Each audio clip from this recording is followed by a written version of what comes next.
Okay then, a question for you. What's the most popular aftermarket accessory for any motorcycle? Answer, dead easy. One of these, an aftermarket exhaust. And you can pay anything from just over £100 to £500, £600, even £700 now for one of these, depending on what you want it to look like, what you want it to sound like, and what you want it made out of. And there's loads of people at it now. Think of the names around these days. You've got Micron, Scorpion, Hytera, Blue Flame, Carbon Can Company, the list goes on and on. Well, we've come to the Quill factory here in Lancaster where they make these, and we're going to show you exactly how they do it. And all the work starts here behind me in the dyno room. That's where they do all the research and development. It does indeed start here. This is where all the R&D is done. This is the rolling road bit. Now, why do they have a rolling road like this, you might ask? Well, it saves going out onto the open road and doing hours and hours out there. They come in here, fasten a bike onto here, run the bike and get all the information fed down onto computer, which is over here. The advantage of obviously using computers and so on means they get accurate information, so they can develop the can so it's the right weight, the right back pressure, the right performance, and not too noisy. Everything they need to know. Once all this is done, of course, then they've got to produce the thing, and that's done back in the factory behind me. So the next bit is to go into the factory where Paul is, and when Paul's around and doing a bit of talking, you've got to wear ear defenders.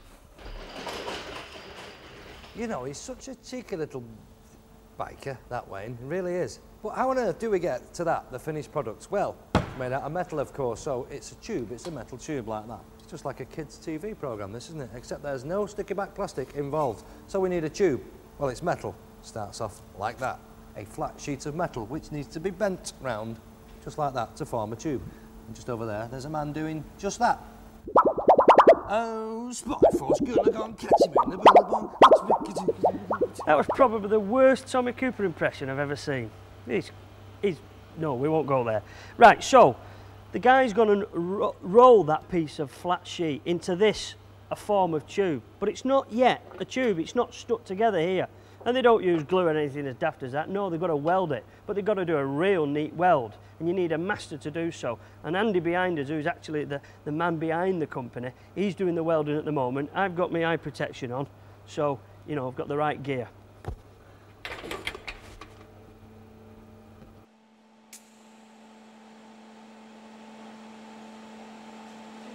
Okay, so now we've got a tube welded together, but that in itself doesn't make an exhaust can, does it? There's lots of other bits and pieces that need to be made, manufactured and fitted to it. Things like this, the end caps, all different shapes and sizes. ZX400 there, CB400 there, we've got Suzuki Bandit, TL1000. Different dimensions, different diameters, holes in different places. They've all got to be individually produced. And then we've got the nice shiny bits, the bits that we all like looking at, the bits that stick out the back. Here we go, stainless steel again, pressed out that and highly polished. That's one there for an oval can. And it finishes up like that, of course. That's pressed into there, it's welded underneath and it's sealed. And that's what Carl's doing over here.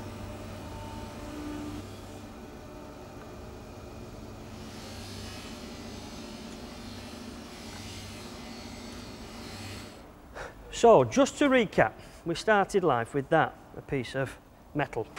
And it was rolled and then welded together to make that, the tube. These end caps were specially made and polished up to look beautiful. But that in itself doesn't make the exhaust can, because obviously it would be decidedly noisy. So we need to put stuff on the inside to quieten it down. And that's where this comes into it. That is a piece of stainless steel perforated tube. Stainless steel wire wool on the outside, and that's tack welded to stop it moving. That then is covered by this fiberglass wadding. And the reason they use this stainless steel wire wool here, that's to stop the fiberglass burning away, so it lasts a long time. Those have got to be stuffed into that tube, literally. And there's an art to doing that, and I haven't got it, but a man over there has.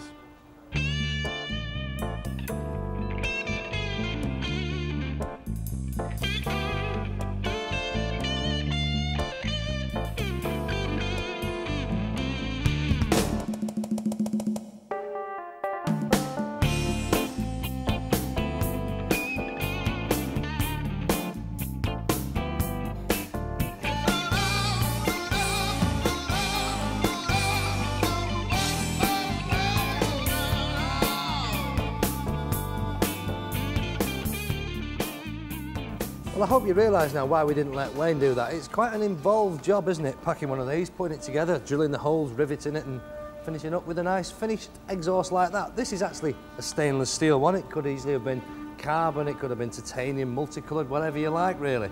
Also, you've probably noticed that this is a round exhaust. It could have been an oval one. And do you know that an oval exhaust actually starts life as a round one? It's the same tube as this, same tube as that. It just has an oval end on it and it pulls it into an oval shape. But what if you can't decide whether you want a round one or whether you want an oval one? A bit like him, you never know what you want, do you? Never sure what I want at all, no, I don't know what you're trying to say actually. But I want to show you this. Look at this. This one. It's round at one end, oval at the other. Was the manufacturer confused, you might ask? Oh no, been done specially. This has been designed specially for a Honda Hornet. Now you probably noticed as we went round the factory, everything is hand produced. And the advantage with that, of course, is they can create them perfectly for every individual bike, allowing this for the Honda Hornet to fit perfectly. It fits at one end with the oval, and that stops the footrest being interfered with, and round at the other end. Absolutely perfect, just for the job. And then when obviously the whole things are finished and created, then they're boxed. And then you get them finished like that, ready to be dispatched out to you and the dealer. And in fact, Paul, I don't know if you noticed, this one's for a Phaser 1000. I did notice that, mate, wouldn't that be just a coincidence? You're using one of those at the moment. Just a jobby, mate. Well, hang on a minute, you're not going to get away with this lightly. Let's have a look. Oh, a Yamaha R1. Oh, thank you very much. Anyway, check's in the post, Andy. All right, cheers, mate.